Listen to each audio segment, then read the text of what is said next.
Continuando con la tercera unidad de esta materia, planeación y defensa fiscal, vamos a continuación a hablar sobre el concepto de lavado de dinero. El que mostraremos a continuación es el que establece la PGR. La PGR dice que el lavado de dinero es un fenómeno antisocial de carácter criminal, generalmente con implicaciones internacionales, donde regularmente participa la delincuencia organizada y cuyo proceso consiste en ocultar, disfrazar o encubrir el origen ilícito de las ganancias derivadas de la comisión de actividades ilícitas a fin de darles una apariencia de legitimidad. En tanto que el concepto que al respecto tiene la Secretaría de Hacienda y Crédito Público es el siguiente: lavado de dinero es la conversión o la transferencia de bienes a sabiendas de que tales bienes proceden de alguno de los delitos de narcotráfico o de otros delitos previos o de un acto de participación en tal delito o delitos, con objeto de ocultar o encubrir el origen ilícito de los bienes o de ayudar a cualquier persona que participe en la comisión de tal delito o delitos a eludir las consecuencias jurídicas de sus acciones. Continúa diciendo la Secretaría de Hacienda y Crédito Público: la ocultación o el encubrimiento de la naturaleza, el origen, la ubicación, el destino, el movimiento o la propiedad reales de bienes o de derechos relativos a tales bienes, a sabiendas de que proceden de un delito o delitos o de un acto de participación en tal delito o delitos. La adquisición, la posesión o la utilización de bienes a sabiendas en el momento de recibirlos de que tales bienes proceden de un delito o delitos o de un acto de participación en tal delito o delitos. Esto es lo que se considera entonces, para efecto de la Secretaría de Hacienda y Crédito Público, lavado de dinero. Por su parte, algunos otros autores, por ejemplo, Víctor Manuel apunta que el lavado de dinero es la actividad encaminada a darle el carácter de legítimos a los productos bienes de la comisión de delitos, los cuales reportan ganancias a sus autores. Ricardo Gluyas menciona que el lavado de dinero es el proceso mediante el cual se produce un cambio en la riqueza ilícitamente adquirida por bienes o activos financieros para darles la apariencia de que son de origen lícito. Es el método de esconder y transformar el origen ilegal de los recursos.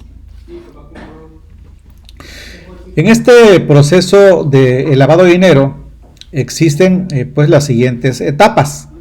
La primera es la colocación. Constituye la introducción de los recursos de procedencia ilícita a la economía mexicana.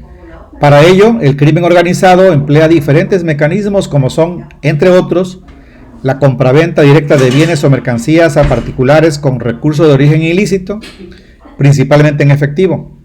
La estructuración de operaciones financieras, comúnmente denominada como pitufeo. La constitución de empresas fachada y la sobrefacturación de empresas legítimamente constituidas. Muchas de estas operaciones se hacen a través de prestanombres. En algunos países le llaman testaferros. El segundo proceso o etapa es el ocultamiento. Dependiendo del mecanismo que se emplee en la etapa de colocación de los recursos de procedencia ilícita, las organizaciones criminales llevan a cabo una serie de operaciones para ocultar su origen e impedir el rastreo de la fuente. Por ejemplo, en el caso de la introducción en instituciones financieras mexicanas de dólares derivados de narcotráfico, se han observado transferencias electrónicas de fondos a instituciones financieras en Estados Unidos y Asia, simulando principalmente transacciones de operaciones comerciales internacionales. La siguiente etapa es la integración. Los criminales disponen del producto de las operaciones con recursos de procedencia ilícita a través de la venta, aparentemente legítima, de los activos e instrumentos empleados para ocultar dichos recursos. Si bien la parte de colocación se refería a la introducción del activo o bienes ilícitos al mercado, la parte de ocultamiento resulta la más compleja para los criminales, pues se refiere a todas las artimañas que se deben realizar para que se pierda el origen de estos bienes y poder utilizarlos de forma legítima. La última fase, que es la integración, esta tiene como finalidad utilizar las ganancias obtenidas con los recursos ilícitos Sin embargo, al haber sido disfrazadas, dicha utilización carecería de ilicitud y podría ser gastada de manera normal. Dicho lo anterior, esta fase expresa el verdadero fin del lavado de dinero. Y es cuando las autoridades tienen ya realmente pocas oportunidades de demostrarlo o de rastrearlo. Hablaremos ahora de otro tema que habla de operaciones con recursos de procedencia ilícita, que no es lo mismo que el lavado de dinero. Pérez López establece que la finalidad principal del sujeto activo del delito de operaciones con recursos de procedencia ilícita es la de ocultar o encubrir mediante diversas conductas el origen ilícito de los bienes obtenidos por la comisión de un delito principal y, como consecuencia de esto, evitar que las autoridades encargadas de procurar y administrar justicia tengan conocimiento del mismo. ¿Qué diferencia existen entre estos dos delitos? De acuerdo con el criterio de la Suprema Corte de Justicia de la Nación. El delito de operaciones con recursos de procedencia ilícita, según la interpretación de la Corte, es aquel en el que se sabe el origen de los recursos con los que se pretenden hacer operaciones y ese origen proviene de actividades ilícitas, mientras que el lavado de dinero consiste en el ocultamiento del origen. Sin embargo, este ocultamiento corresponde a esconder lo derivado de actividades ilícitas. Si el sujeto activo llega a lavar el dinero, escondiendo el origen, a nuestro parecer, resulta ya imposible para la autoridad la detección de las actividades ilícitas. Vamos a hablar de otra forma que está establecida y que se conoce como simulación. El Código Civil Federal, en el artículo 2180, establece que es simulado el acto en que las partes declaran o confiesan falsamente lo que en realidad no ha pasado o no se ha convenido entre ellas. El 2181, la simulación es absoluta cuando el acto simulado nada tiene de real. Es relativa cuando a un acto jurídico se le da una falsa apariencia que oculta su verdadero carácter.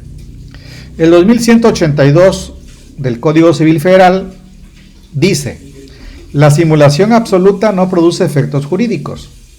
Descubierto el acto real que oculta la simulación relativa, ese acto no será nulo si no hay ley que así lo declare.